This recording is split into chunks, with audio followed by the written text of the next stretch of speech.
లక్ష్మి కానీ నీకు ఇచ్చిన పైసలు తీసుకుంటా. తీసుకొస్తాను.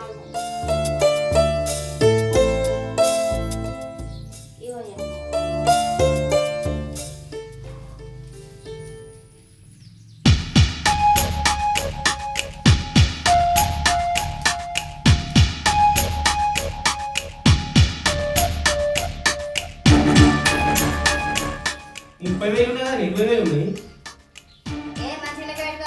నువ్వు లెక్క పెట్టు.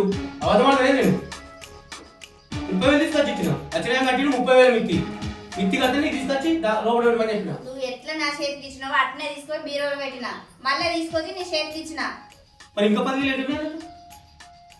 ఒకవేళ నీ బిడ్డ తీసిందేమో. నిన్న పోయింది షాప్కు, ఏమేమో కొనుక్కొచ్చుకునేది ఆ బోగర్ సొమ్ములన్నీ. దానికి పైసలు ఎక్కడా అని అనుకున్నా నేను అప్పటికే. అదే తీసుకుంటుంది ఖచ్చితంగా, దాన్ని అడుగు. నువ్వు బీరో తాళవేయలేదా? వేయలేదు. దానిగా నిన్ననాలే తాళవేపు. ఇంట్లో కూడా దొంగలు ఉంటారా నాకేం ఎరక మరి. పిల్లు దాని వీళ్ళు అడుగు.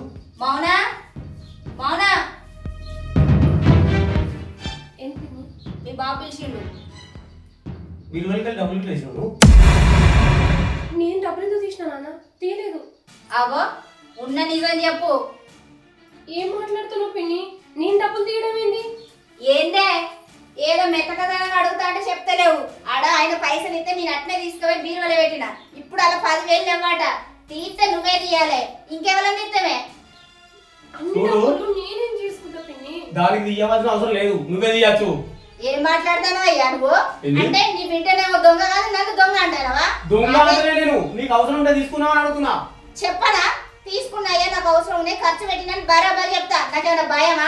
అదే తీసింది, ఇది తీసి మళ్ళీ అన్ని నిన్న బోగర్ సొమ్ములు అన్ని కొనుక్కొచ్చుకున్నావు కానీ పైసలు ఎక్కడి?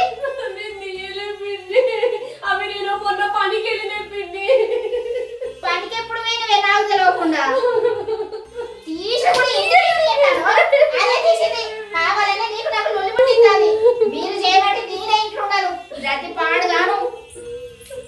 ఇన్ని రోజులు నష్ట జాతకురాలు అనుకున్నా, ఈ మధ్య దొంగతనాలు కూడా ఎత్తున్నావు. ఛీ!